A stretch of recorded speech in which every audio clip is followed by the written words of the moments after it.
The woman I met at a group blind date was a female doctor who was expected by everyone around her. However, inexperienced and lacking in confidence, she is unable to move her body on the spur of the moment. Being a doctor myself, I decided to step in and assist, so she wouldn't disappoint her friends. My name's Jack, a 32-year-old ER doctor. Even at this age, I've never been the topic of gossip. Sure, I've had relationships, but prioritizing work over everything led to many breakups, with most of my exes complaining I didn't give them enough attention.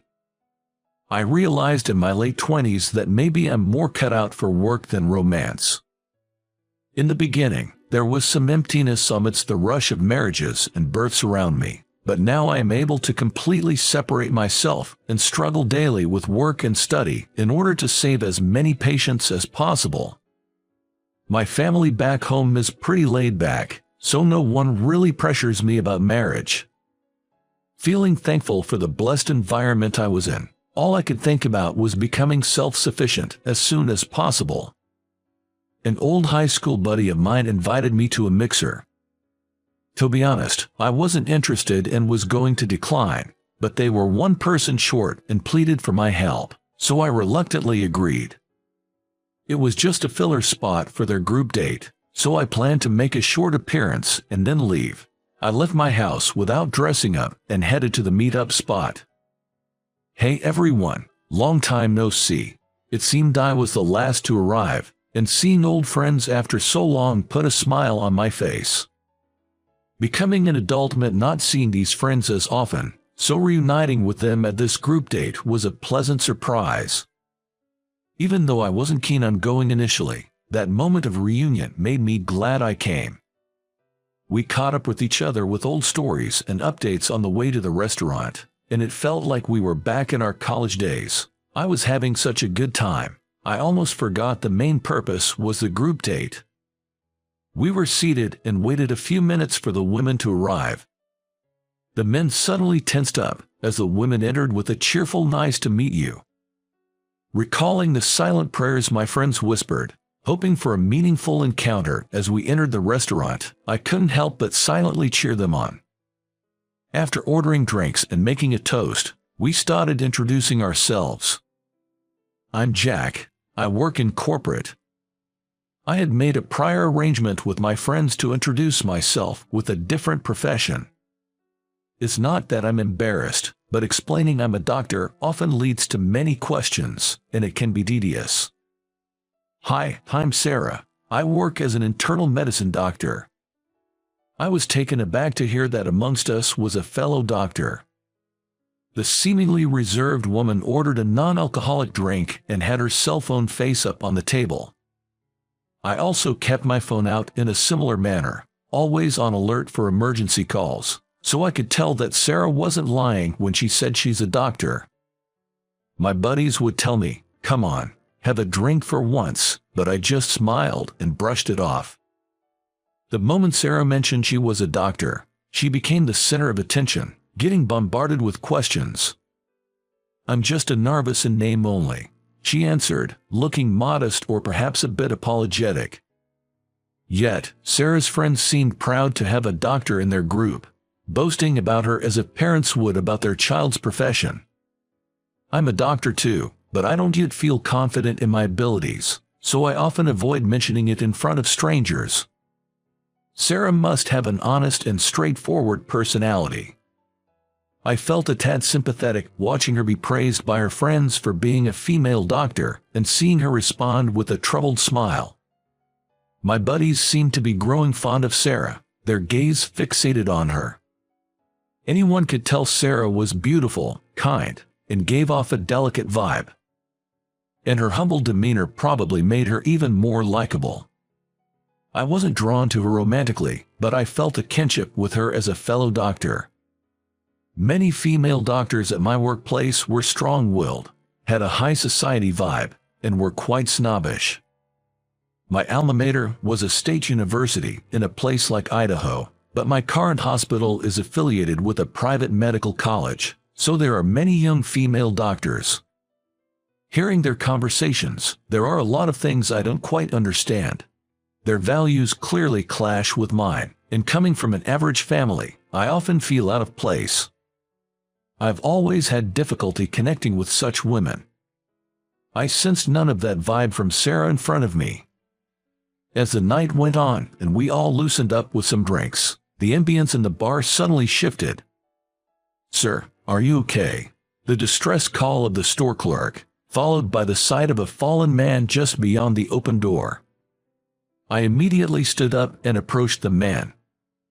I informed the clerk that I'm a doctor and diagnosed him with acute alcohol poisoning, instructing her to call an ambulance. From behind, Sarah, pushed forward by our mixer friends, came toward us, visibly shaken.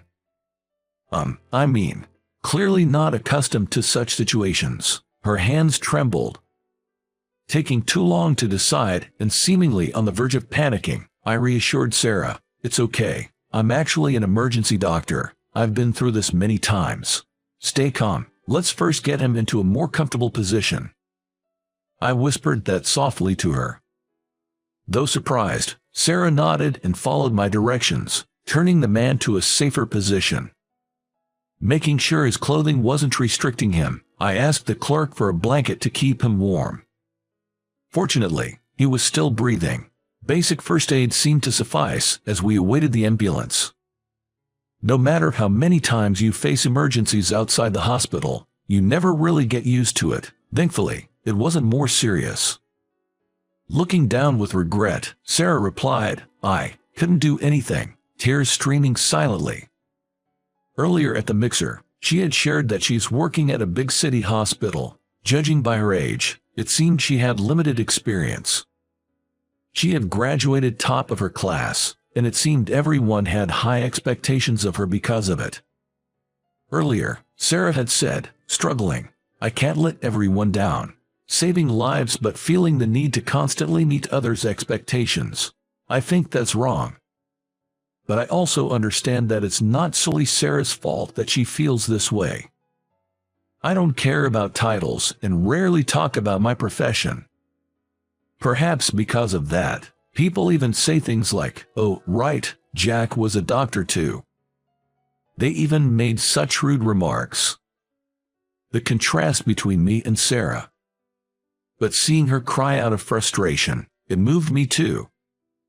I remember having a time like that myself, and I knew firsthand just how painful that kind of regret can be. "Sarah, you're really something."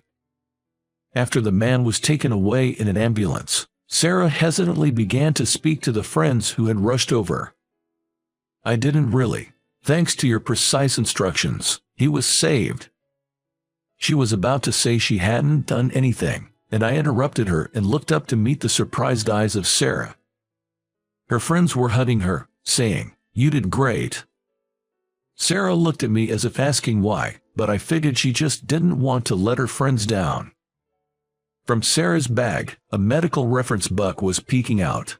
Despite being a newly published edition, it was tattered and full of sticky notes. She must be putting in an immeasurable amount of effort. It might just be me being pretentious, but hard work is always rewarded. That's why I hope she doesn't get disheartened now. There will be many more setbacks in the future. But I thought that right now, she doesn't need to bear the guilt of letting her friends down. And the mixer ended after the incidents during the first round. I was relieved I didn't have to think of an excuse for not attending the second round. As I was about to head home with other things on my mind, a timid-looking Sarah approached me, saying, "Jack, please wait." When I asked her what was up, she bowed and thanked me. "Would you mind sharing your contact information? I'd like to stay connected, both as friends and fellow doctors." She offered her phone, looking expectant, and I couldn't help but find her endearing. "Here's my number." "Thank you." When I displayed my number, Sarah registered it with a happy look.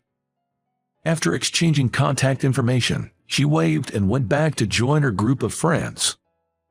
The ladies were planning a sleepover and mentioned they were heading out for some shopping. My buddies and I decided to hit a bar we know and have another drink. Being the usual non-drinker, I was sober and stared at my phone screen. I received a message from Sarah. She simply said, "Thank you." I replied simply, "You're welcome," and hit send. It seemed that Sarah wasn't great at communication either. That was the end of our message exchange for the moment. Afterwards, we exchanged messages a few times a week, sharing trivial things like how beautiful the sky looked today or that a flower she was growing had bloomed. In our exchanges, we never made plans to go out, but rather shared random thoughts, forming an oddly comfortable bond. Still, I found our little chats comforting. We both have a lot to learn. We're both busy anyway, both of us needing to practice and learn from experience. Too much communication can be draining. From time to time, I looked forward to messages from Sarah like, "Let's keep it up," or "Good job today." I realized I had feelings for her 6 months after we first met. Sarah was driven by her past experiences, always studying and attending various trainings to become a doctor who can save lives under any circumstances. I had busy days juggling work and studies too, but I always made sure to get enough sleep and took breaks when I needed to. Sarah, always being so hard on herself, seemed to push through without taking much time to rest. Every now and then, when she'd call and share how she had learned something new, I'd feel genuinely impressed and wanted to support her. It's tough, but it's fun. I feel like I'm finally on my path and I want to become better every day. Hearing her laugh while saying those words, I was sure of my feelings for her. I think I had these feelings for a while, but it took me some time to recognize them. Finally acknowledging my feelings, I decided to ask Sarah out. "Sarah, when's your next day off?" "Next Thursday." Luckily, our days off matched, so I smoothly brought up the idea of a date. She happily accepted, and I began planning our date. We'd exchanged messages and calls but hadn't met since the day of our initial encounter. Our second meeting in total. But I had decided that on this date, I'd confess my feelings. I knew we both had busy schedules, and it was uncertain when we could meet next. To make my confession successful, I needed the perfect date plan. Then, one night while on duty, an emergency case came in. I quickly assessed the situation, giving directions to the nurse, and rushed to the emergency entrance. The ambulance arrived, and the emergency patient was brought out. With the patient was Sarah, her white knit stained with blood. A man in his 30s collided with an oncoming vehicle while riding his motorcycle. He was unconscious and in critical condition, so we administered CPR and applied emergency bleeding control. While pushing the stretcher together, Sarah explained the situation and the actions taken. "I understand. I'll take it from here." I immediately went into the treatment room and hurriedly administered care. Cleaning and stitching the wound, ensuring no damage to the brain. After contacting the patient's family, I finished the treatment. Thanks to the excellent first aid provided, though the injuries were visible, they weren't critical. When I left the treatment room, waiting there was Sarah. "The first aid treatment you gave was perfect and really helped the patient. The patient's life is in no danger," I said, bowing my head in gratitude. Seemingly relieved, Sarah slumped down, saying, "I'm so glad," and tears of relief flowed. After work, I went shopping and saw an accident outside the supermarket. I didn't know what to do at first, but before I realized it, my body just moved on its own. She was scared, but she said she had been reminding herself of why she had been training all this time. It took great courage for her to identify herself as a doctor. She said if she hadn't stepped in, perhaps nobody else would have. I'm aware of how hard Sarah has worked up to this point. "You did well, Sarah." I gently patted her head. Comforted, she nodded, tears streaming down her face. "Sarah, it's getting late, but I'm almost done with work. Would you like to grab some food? There's a diner nearby that's open till morning." Suggesting a meal after work, I invited Sarah. I'd love to. Actually, I haven't even had dinner yet. Sarah replied immediately, mentioning she had been hungry for a while. She looked embarrassed, holding her stomach, and said she would change out of her blood-stained sweater. She grabbed a bag with spare clothes she happened to have and dashed to the restroom. Watching her run, she seemed more dependable than before. It's hard to imagine, especially when thinking about that day when she was so nervous trying to meet her friends' expectations. Perhaps she's slowly gaining confidence in her medical profession. I threw her a good job, as she disappeared from sight. After wrapping up work, I met Sarah sitting at the lobby, and we headed to a nearby diner. We walked in and took our seats to pick from the menu. I ordered grilled chicken, while Sarah opted for steak and potatoes. Sarah's eyes sparkled as she happily ate the food that arrived shortly afterwards. This place is amazing. Seeing her so pleased, I was glad I brought her here. Before I realized, I was confessing my feelings to her. Sarah, I like you. Well, she stopped eating, taken aback by the sudden confession. Originally, I had planned to confess during our planned date, a perfect setting I had in mind. I was equally startled, wondering why I had blurted it out now. But what's said is said. Now I had to convey my true feelings.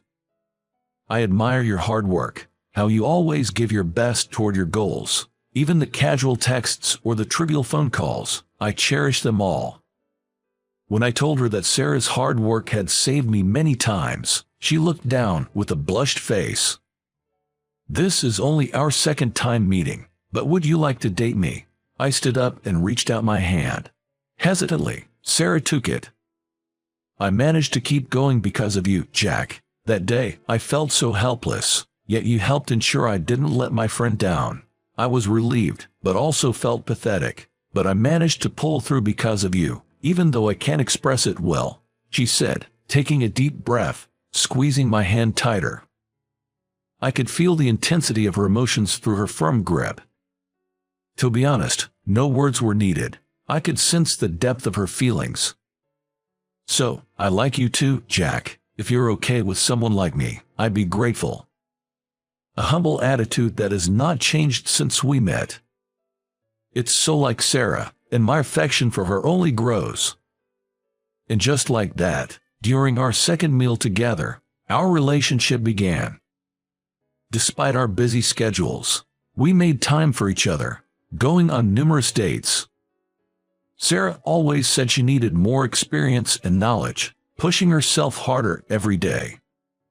Inspired by her, I've been attending more training sessions and studying every day. I was worried I might make her feel lonely like in my past relationships, but surprisingly, Sarah isn't the type to feel left out easily. We've had a smooth relationship for 2 years now. Even with our busy lives, Sarah is always by my side. The confession plan I had in mind that day didn't work out, but unexpectedly, we ended up being mutually in love. Now, Sarah and I are married and living together. Sarah is expecting a child, adding more joy to our future. Both of us, with our undying passion for our careers, continue to push and inspire each other every day. After her maternity leave, Sarah's considering switching from internal medicine to emergency medicine. I used to immerse myself in work, thinking I wasn't cut out for love, but now, meeting someone with whom I can share happiness and grow together feels like the greatest blessing in life. I'm determined to work hard to protect this happiness in the future.